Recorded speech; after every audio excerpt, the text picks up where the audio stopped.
Өрмекшілер ең қорқынышты тіршілік иелерінің бірі. Кішкентай ма, үлкен ба маңызды емес. Олар сыртқы түрімен және іс-әрекетімен кез келген адамды қорқыта алады және кенеттен шабуыл жасайды. Үйлерді басып алып, қорқыныш тудырады. Бұл видео өте қызықты болмақ. Соңына дейін көруге кеңес беремін. Әрине, егер сіз өрмекшілерден қорықпасаңыз. Бұл шығарылымда өрмекшілердің қорқынышты сәттерін, сондай-ақ ең үлкен және ең ұлы өрмекшілер туралы айтатын боламын. Сіз өзіңіздің үйіңізден өрмекші көрдіңіз бе? Өрмекшіні көрген бойда бәрін ұмытып, үйден көзін құртуға асығасыз. Бірақ өрмекшілердің үлкен армиясынан қалай құтылуға болады? Австралияда түсірілген бұл бейнеде өрмекшілер қоршауды басып алды. Қанша екенін есептеу мүмкін емес. Саны кем дегенде мыңдаған өрмекшіге жетеді. Оның үстіне өрмекшілер кішкентай емес. Олар қоршауды басып алды. Және бұл аз болғандай, жақын жерден жылан да шыға келді. Бұл қандай да бір қорқынышты түс сияқты. Мыңдаған өрмекшілер, әрине бұл қорқынышты. Бірақ тіпті бір өрмекші де сізге қорқыныш ұялату мүмкін. Әсіресе үлкен, ұзын аяқтары бар аңшы өрмекші. Бұл перденің артында жасырынған кезде оператор жақындайды және оған өрмекші шабуыл жасауға тырысады. Бірақ ол қашып үлгерді. Осындай өрмекшіні қалай ұстау керек? Бұл адам осы өрмекшіні ұстау үшін үлкен ыдысты пайдаланды. Төбедегі алып өрмекшіні баспалдақпен көтеріліп ұстауға тырысты. Бірақ кенеттен өрмекші секіріп кетті. Ер адам баспалдақтан түсе сала қаша жөнелді. Себебі ұлы өрмекшінің қайда екені белгісіз. Қасқыр өрмекшілер туралы қызықты факт. Олардың аналықтары балаларын арқасында алып жүреді. Олардың саны 100 деген болуы мүмкін. Құмырсқа жегіштер де балаларын солай алып жүреді. Бірақ олар бір ғана баласын алып жүреді. Қасқыр өрмекшілерінің анасын өлтіретін болсаң, жағдай одан да ушығады. Себебі балалары жан-жаққа тарап кетеді. Олардың кейбіреуі өлсе де, біразы тірі қалып, ертең кек алуға келуі мүмкін. Кішкентай өрмекшілер адам үшін қауіпті болмауы мүмкін. Бірақ бұл өрмекші туралы олай ойлауға асықпаңыз. Бұл видеода өрмекші қабырғада жасырынып отырып, кенеттен шабуыл жасады. Оператор қыз шошығаннан айқайлай бастады. Оның қорқынышын түсінуге болады. Оның орнында болғанда кез келген адам солай жасайтын еді. Айтпақшы, мұның бәрі ваннада болды. Бұл жерде керісінше серігу керек. Бірақ бұл шақырылмаған қонақ болған кезде қалай серігуге болады? Бұл видеода үлкен өрмекші қабырғада тұрды және ол қауіп төндірмеді, бірақ жігіт өрмекшіге тиісуге тырысты. Нәтижесінде өрмекші оның ваннасына құлап түсті. Бұл қорқынышты жайт. Байыпты түрде елестетіп көріңіз. Өзіңіздің ваннаңызда үлкен өрмекшілер жүрсе, сіз не істер едіңіз? Мен мұндай үйден көшіп кетер едім. Бұл әрекет қайда болды деп ойлайсыз? Әрине, Австралия. Бұл туралы не ойлайсыз? Комментарийге жазып кетіңіз. Барлық адамдар өрмекшілерден қашуға тырыспайды. Кейбіреулері керісінше олармен уақыт өткізгенді ұнатады. Мысалы, Том Бьюкенен есімді батыл жігіт бірнеше жыл бұрын Гиннестің өте қорқынышты рекордына жетуге тырысқан. Том шыны қорапта жатты және оның денесіне өрмекшілерді бірінен соң бірін сала бастады. Олар жігіттің денесімен жүре бастады. Мен мұны айтқан кездің өзінде менің денем түршігіп кетті. Бірақ оған осылай жатқан ыңғайлы сияқты. Сонымен оған 125 өрмекшіні тастады. Ол оларды денесінде 30 секунд ұстады және оған Гиннес рекордтар кітабынан сертификат берілді. Мүмкін бұл үйде Томға өмір сүру ыңғайлы болар еді. Бірақ іші өрмекшіге толған үйдің иесіне ол ыңғайсыз және өте қорқынышты. Өйткені өрмекшілер оның қызының бөлмесінің төбесін басып алды. Бұл аңшы өрмекшілер болуы мүмкін және олар улы болып келеді. Бақытымызға орай ол аналық емес.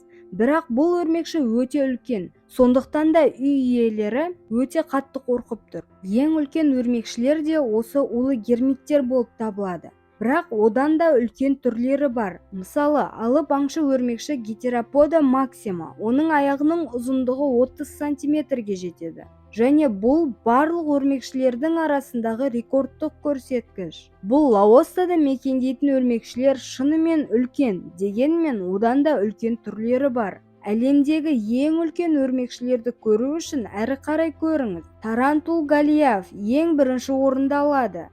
Ол әлемдегі ең үлкен өрмекші. Оның аяқ-қолдарының мөлшері алып аңшы өрмекшіге қарағанда сәл кішірек, шамамен 28 сантиметр. Бірақ денесі 2 есе үлкен, ұзындығы 10 сантиметрге жетеді. 1965 жылы Венесуэлада голиафтың ең үлкен түрі ұсталды. Оның аяқ-қолдарының ұзындығы 28 сантиметр. Содан бері әлі ешкім бұл рекордты бұзған жоқ. Голиаф шынымен рекордын ақтайды. Ол расында құсты да жеп тастауы мүмкін.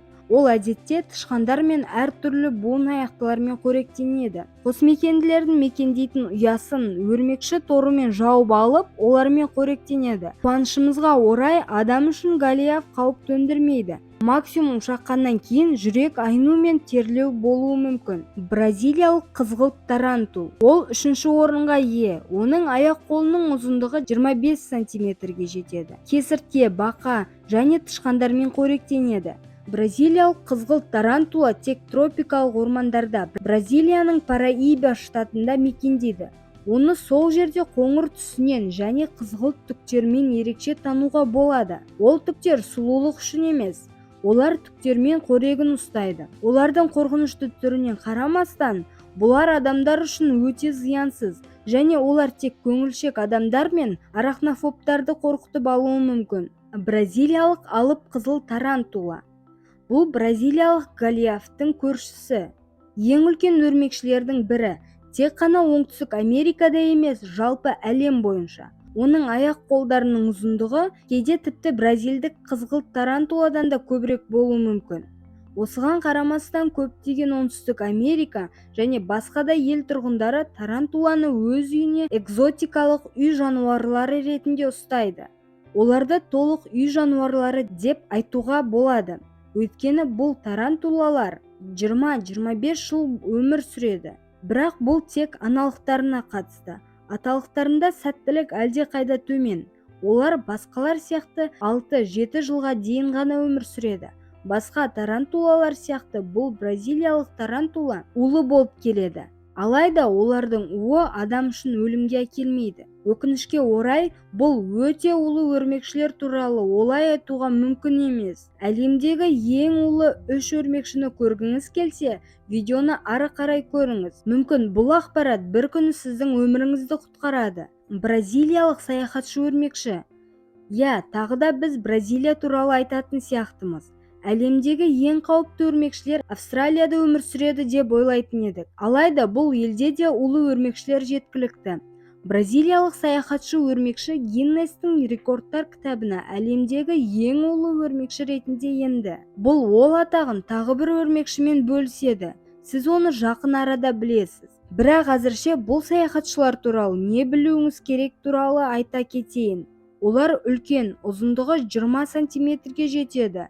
Және олардың уы адам үшін өте күшті және қауіпті болып келеді. Бұлшықеттердің зақымдалуына әкеледі, содан кейін тыныс алу тоқтайды, адамды сал ауруына әкеледі. Ол лимфа жүйесінің инфекциясын тудырады, ал оның қан айналым жүйесіне енуі 85% жүректің тоқтауына әкеледі. Қуанышымызға орай, улануға қарсы дәрі бар, сондықтан саяхатшылардың тістеу нәтижесінде өлім саны тіркелген жоқ. Гиннес кітабы бойынша бразилиялық саяхатшының көршісіне оралайық. Сидней өрмекшісі. Олар кішкентай, ұзындығы небәрі 5 сантиметрге дейін жетеді. Бірақ оның уы тіпті адамды өлтіру үшін де жеткілікті. Бұл өрмекші өте қатал және күшті. Ол жиі бірінші шабуыл жасайды, алдымен бірнеше рет тістейді. Оның тістеуінің күші тіпті адамның тырнақтарын тістеуге жеткілікті. Улану адамның жүйке жүйесіне әсер етеді. Және уақыт өте келе жәбірленушіні өлтіруі мүмкін. Қуанышымызға орай 1981 жылы дәрігерлердің қарамағында тиімді антидот бар. Сол жылдан бері өлім туралы хабарланған жоқ. Қара жесір туралы бәрі естіген шығар. Бірақ австралиялық жесір туралы аз адамдар біледі. Австралиялық жесір улы және ерекше кішкентай өрмекшілердің артқы жағында қызғылт сары белгісі бар. Бұл өрмекшінің шаққанын көбіне байқамай да қаласың. Бірақ белгілері өте ауыр. Әлсіздіктен басталып терлеу және құсу, бұлшықеттің қатты ауруына дейін жетуі мүмкін. Қуанышқа орай бұл өрмекшіден де антидот бар. Сондықтан соңғы 10 жылдықтарда австралиялық жесір ешкімді өлтірген жоқ. Екінші жағынан зерттеу бойынша антидот ауырсынуды азайтпайтыны көрсетілген. Сондықтан шаққан адамға қиынға соғады. Егер сіз осындай қызықты видеоларды жиі көргіңіз келсе, каналға тіркеліп, лайк басып кетіңіз. Және комментарийге тағы қызықты қандай фактілер қызықтыратынын жазып кетуді ұмытпаңыз.